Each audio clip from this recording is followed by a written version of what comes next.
మిత్రులకు నమస్కారం. నా పేరు వినోద్ నాయక్.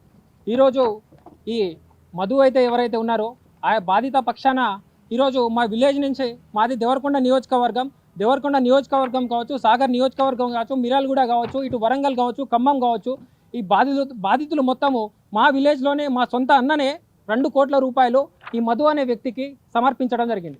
వీళ్ళ ఒక స్కామ్ ఏంటంటే, 1 కోటి రూపాయలు ఇస్తే 15 రూపాయలు ఇంట్రెస్ట్ కాడికి నెలకు వచ్చేసి 15 లక్షలు ఇచ్చే బ్యాచ్. ఆ బ్యాచ్ని తయారు చేసుకొని ఇప్పుడు వీళ్ళైతే ఎవరిని మభ్యపెట్టి వీళ్ళని అధిక వడ్డీ ఆశ చూపించి వాళ్ళ నుంచి ఒక చైన్ వైజ్ సిస్టమ్గా క్రియేట్ చేసి వాళ్ళ నుంచి బాధితుల నుంచి పైసలు తీసుకొని వీరు వేరే దగ్గరగా ఇన్వెస్ట్మెంట్ చేసి ఇలాంటి మంగ్లీ పేర్లు ఇంకో పేర్లు భారీగా వాడుకొని వాళ్ళని ఆశ చూపించి ఈరోజు వేల సంఖ్యలో, లక్షల సంఖ్యలో, కోట్ల సంఖ్యలో ఈరోజు పైసలు తీసుకొని వాళ్ళకి అధిక ఆశ, వడ్డీ ఆశ చూపించి ఈరోజు అమాయకులను బలి తీసుకున్న పరిస్థితి. ఈరోజు ఈయన బలరాం అనే వ్యక్తి, ఈయన క్యాంపస్ స్టూడెంటే, ఈయన బాధితుడే ఈరోజు మందు తాగి చనిపోయిండు.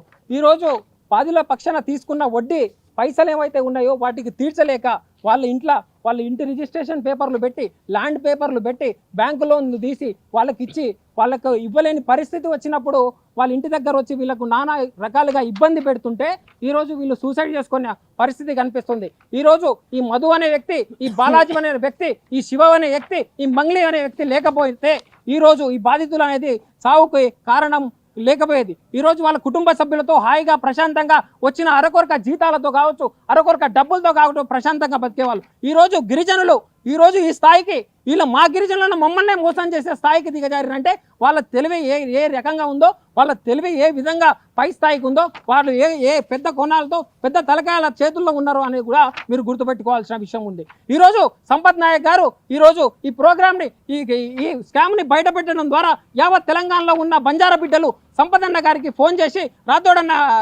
రవి అన్న గారికి ఫోన్ చేయడం వల్ల ఈ సమస్య పై స్థాయికి చేరుతుంది. ఈరోజు గ్రామీణ ప్రాంతం నుంచి వేలాది సంఖ్యలుగా ఇంకా రాని వాళ్ళు చాలా మంది ఉన్నారు. వాళ్ళు కూడా కాల్ చేసి, అన్న మాకు కూడా 2 కోట్లు ఇచ్చినాం, మాకు కూడా 5 కోట్లు ఇచ్చినాం, మేము ఒక 3 కోట్లు ఇచ్చినాం, మా ల్యాండ్ కూడా పెట్టినాం, మా ఇల్లు కూడా పెట్టినాం అని ఈరోజు మీడియా సమక్షంగా రాని వాళ్ళు వాళ్ళ మొరను సంపత్ అన్న లాంటి వాళ్ళకి, అశోక్ అన్న లాంటి వాళ్ళకి, మా లాంటి వాళ్ళకి విన్నపించుకోవడం జరుగుతుంది.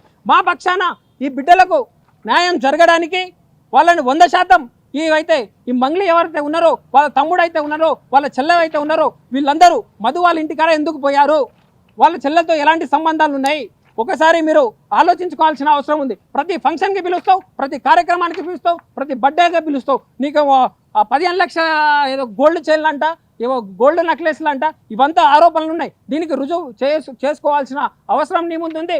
కాబట్టి మా గిరిజన బిడ్డగా మేము కూడా స్వీకరిస్తాం. మీరు గిరిజన ట్యాగ్ వేసుకొని, గిరిజన కార్డులు ఆడుకొని ఈరోజు గిరిజన బిడ్డలనే మోసం చేసే స్థాయికి ఎదిగిరు.